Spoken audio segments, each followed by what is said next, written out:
nas fronteiras do infinito. Rodrigo, falar pra você. Hoje nós temos um tema que desafia os limites da nossa compreensão sobre o universo. Absolutamente de fronteira mesmo. A formação dos buracos negros supermassivos. Mas eu acho que é interessante, antes da gente se aprofundar nos supermassivos de fato, acho relevante posicionar quem nos ouve o que são esses buracos negros em si. Vamos lá. Trata-se de estrelas que se colapsaram nos estágios finais de sua trajetória. Contudo, não é toda estrela que conclui sua vida em um buraco negro. Existe uma relação direta com a sua massa inicial e a massa remanescente.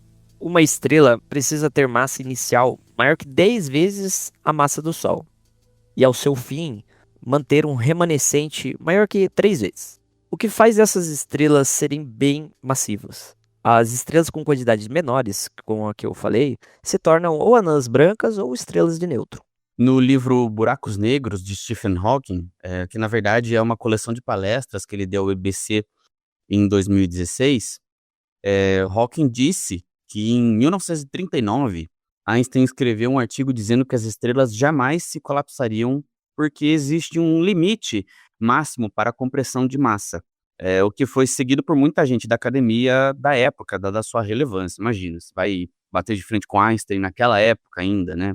Porém, tinha um estadunidense teimoso chamado John Wheeler que foi contra essa ideia. E nos anos 50 e 60 do século passado, ele foi muito enfático em dizer que muitas estrelas se colapsariam sim, e foi além. Disse que isso causaria muita dor de cabeça aos físicos teóricos. Isso que eu chamo de previsão.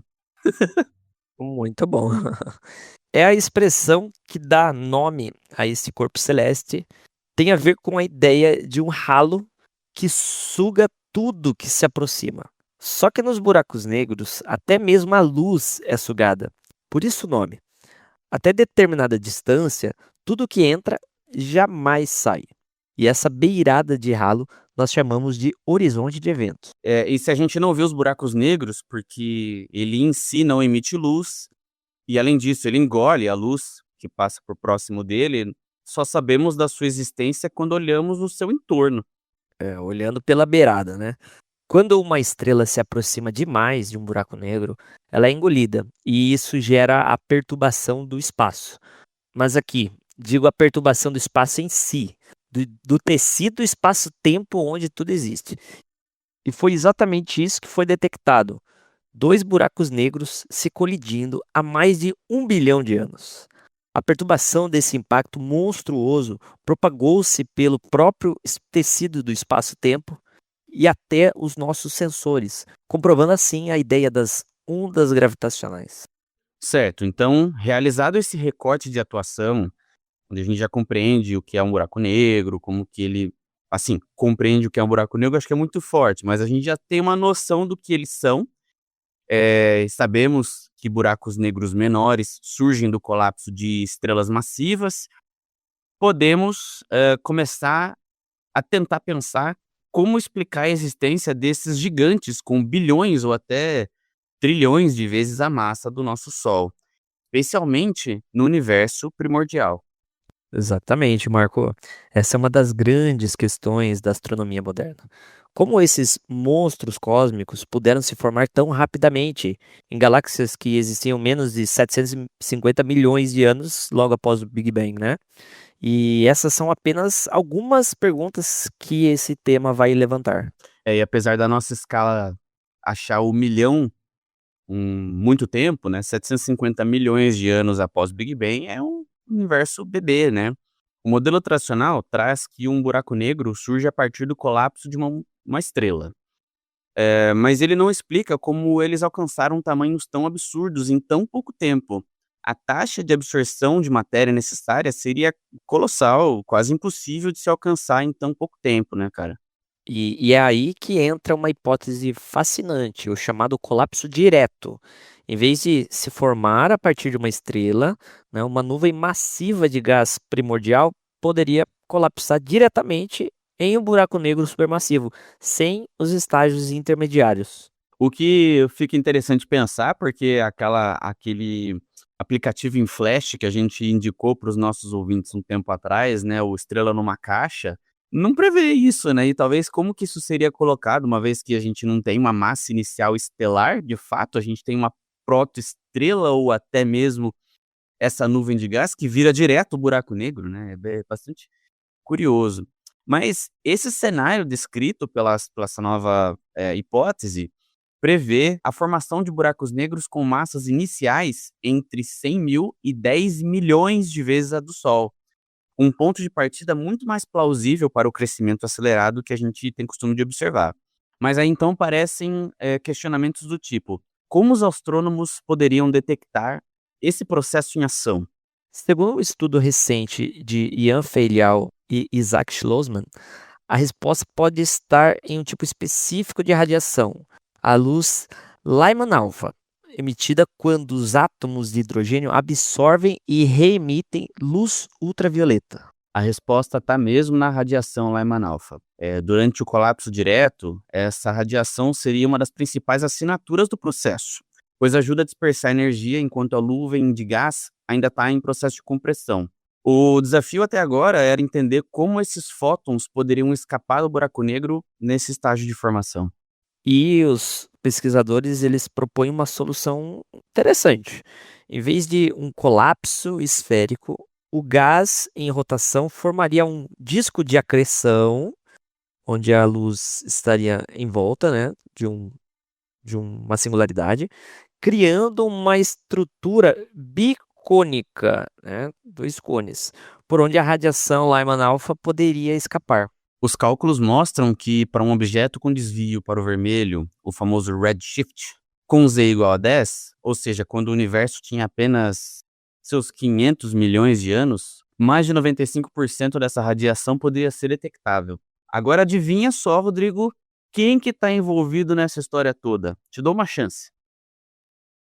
Alguns diriam que seria o Hubble, talvez os mais antigos, mas eu acho que os que acompanham a astronomia de forma mais moderna, eu acho que lembram daquele grande telescópio dobrável que foi caríssimo de se construir, que deu dor de cabeça, que já foi assunto de vários. Douradão, tem aquele espelho todo que parece uma colmeia, né? E que figura. Coisa linda. É lindo, e que figura em diversos blocos aqui do nosso Centauricast Entre as Estrelas. É ele, né? O telescópio espacial James Webb. E o seu instrumento, o NIRS-SPEC, que também já teve aqui nos nossos papos. E ele é um candidato à captação destes sinais. Olha só, para variar. E o James Webb sempre surpreendendo a gente a cada instante, né? Demorou para ser produzido, mas desde que entrou em atuação, é o encanto do universo, né? Ele tá trazendo pra gente coisas maravilhosas. E eu tô para dizer para você, Rodrigo, a gente aqui nesse processo de produzir conteúdo para divulgação científica, a gente tem tido muito contato com várias descobertas em que o James Webb está envolvido. E a cada semana que a gente traz alguma coisa legal aqui para quem nos ouve, fica cada vez mais claro que foi um dos melhores investimentos, com um retorno assim, com plena eficiência, que a humanidade como um todo já conseguiu desenvolver nessa grande aventura da engenharia e da astronáutica, uma vez que a gente sabe que não é tão simples colocar um objeto dobrável lá num ponto de Lagrange em volta da Terra. E tem o ponto também que a tecnologia que a gente coloca no espaço, né? Eu falo como seres humanos, né? Mas ela deve anteceder, né, a ciência por trás. Então, a ciência que fundamenta o James Webb é coisa de muitos anos atrás, né? Até antes mesmo de alguma tecnologia poder executar o que ele faz, né? Isso desde da concepção das ideias aí que o Einstein previu, né? Enfim, e outros cientistas que a gente acaba não mencionando tanto, né? Mas que Contribuíram, né? contribuíram de forma excepcional para o nosso James Webb hoje fazer essas constatações, mas é a ciência e a tecnologia andando juntas, né? E sempre a ciência sendo base, né, para a tecnologia. Perfeito. Mas voltando à radiação Lyman alpha, não é qualquer uma, né? A assinatura desses buracos negros em formação teriam algumas características únicas, né, como linhas espectrais, assimétricas, com longas caudas vermelhas e até nesse nível os detalhes existem, né? Isso mesmo, cara.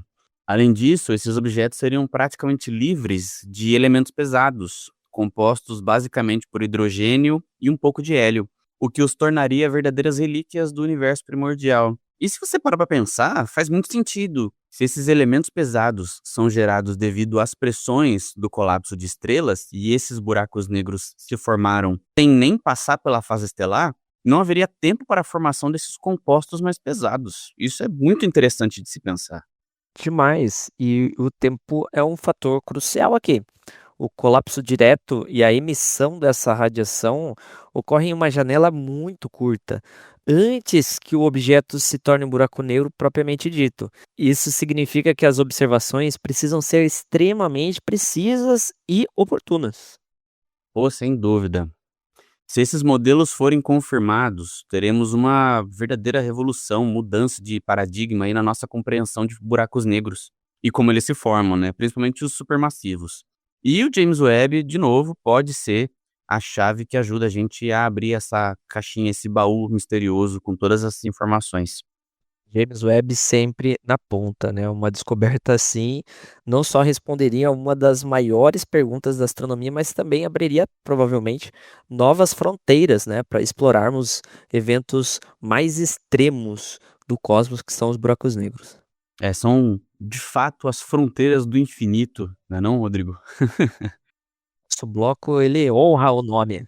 Pois é, a cada semana a gente não deixa a desejar, cara, tá bonito de ver. E o James Webb daqui a pouco é nas fronteiras do James Webb. Muito bom. Pois é, eu concordo. Tendo a concordar, hein. Numa próxima, quem sabe aí no ano seguinte, se a gente renovar aí com a rádio, a gente não faz um Segunda temporada do Centauricast. isso, e a gente faz lá, a gente mantém o Ecos do Universo, que é o nosso bloco gostoso de falar de coisas que são históricas ou trazer características de coisas que a gente já conhece, dos planetas e tal, do sistema solar. Conceitos básicos, né? Aham. A gente mantém com essa coisa de fronteira para trazer coisas, tipo artigos de pesquisa sendo desenvolvidas e depois, por que não a gente não coloca aí um bloco aí, novidades do James Webb, né, sei lá, a gente dá pra pensar, dá pra pensar.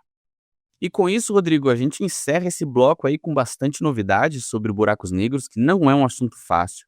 Levou um tempo para bolar, não é mesmo, cara, esse bloco para trazer para vocês informações que são mais de fronteira, de fato, mas também demandam que a gente traga um estudo aprofundado para que não incorramos em erros, uma vez que coisas muito complexas, quando simplificadas, acabam trazendo conceitos aí um pouco distorcidos. A busca por essas assinaturas cósmicas continua e a cada novo dado pode nos levar mais perto de compreender como esses monstros do universo nasceram e estão aí perpetuando até hoje. Você acabou de ouvir o Centauricast Entre as Estrelas.